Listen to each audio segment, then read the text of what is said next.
Selvi from Senthil garments. இன்றைக்கி free ப்ளூச்சஸ் கிளாஸோட 8th டே. இப்போ நான் சுற்றிட்டு இருக்கேன் பார்த்தீங்களா, அது பேர் மெட்டல் ஒயர்.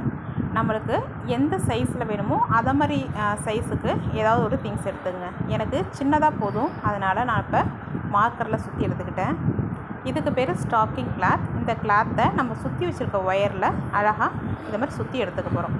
சுற்றி எடுத்த அப்புறமேலுக்கு நம்ம என்ன ஷேப் வேணுமோ அந்த ஷேப்பில் அழகாக அடிக்கணும். இப்போ நான் ஒரு ஃப்ளார் மேக் பண்ண போகிறேன், அதனால் 1 by 1 அழகாக அப்படியே சுற்றிலும் வரிசையில் அடுக்கி இப்போ நான் ஸ்டிச் பண்ணி எடுத்துக்க போகிறேன். இதை மாதிரி அழகாக ஸ்டிச் பண்ணி எடுத்துங்க. ஸ்டிச் பண்ணி எடுத்த அப்புறமேலுக்கு இதுக்கு மேலே ஒரு ரவுண்ட் கொடுத்தா நல்லாயிருக்கும்னு தோணுச்சு, அதனால் ப்ளூ கலர்லேயும் இதை மாதிரி நான் சுற்றி வச்சுருக்கேன்.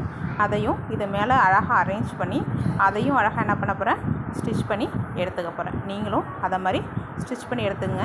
அந்தந்த கலரில் நூல் போட்டு அழகாக ஸ்டிச் பண்ணி எடுத்துங்க.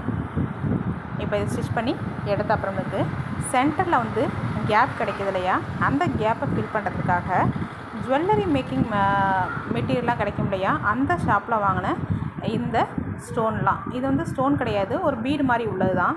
இந்த ஜுவல்லரி மேக்கிங்காக உள்ள பீடு இது. அதை வந்து நான் வந்து ஒன்று ஒன்றா கோக்கலை, கொத்து கொத்தாக கோத்து இந்த நடுவில் ஸ்டிச் பண்ணி எடுக்க போகிறேன். பாருங்கள் நான் எப்படி இது கோத்து எடுக்கிறேன்ட்டு. அப்படி பார்க்குறப்ப கொஞ்சம் அழகாக தெரியும். அதுக்கப்புறம் சென்டர்லேயும் ஒரு பீட் கொடுத்து இந்த ஒர்க்கை ஃபினிஷ் பண்ணி போகிறேன். பாருங்கள், இது ஜுவல்லரி மேக்கிங் மெட்டீரியல்லாம் கிடைக்கும் இல்லையா, அந்த ஷாப்பில் தான் வாங்கினேன். இது அழகாக கொஞ்சம் நிறையாவே எடுத்து கொத்து கொத்தாக வச்சு அப்படியே ஸ்டிச் பண்ணி எடுத்துங்க.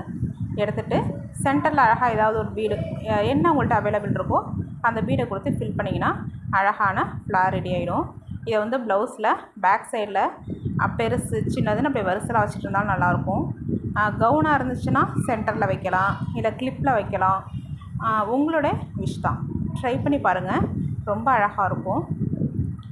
பார்க்குறதோட நிற்கிறாதீங்க, ட்ரை பண்ணி பாருங்கள். ட்ரை பண்ணி பார்த்தா தான் டவுட்ஸ் வரும். என்ன டவுட்ஸ் இருந்தாலும் கமெண்ட் பாக்ஸில் கேளுங்க, நான் வந்து உங்களுக்கு கிளியர் பண்ணுறேன்.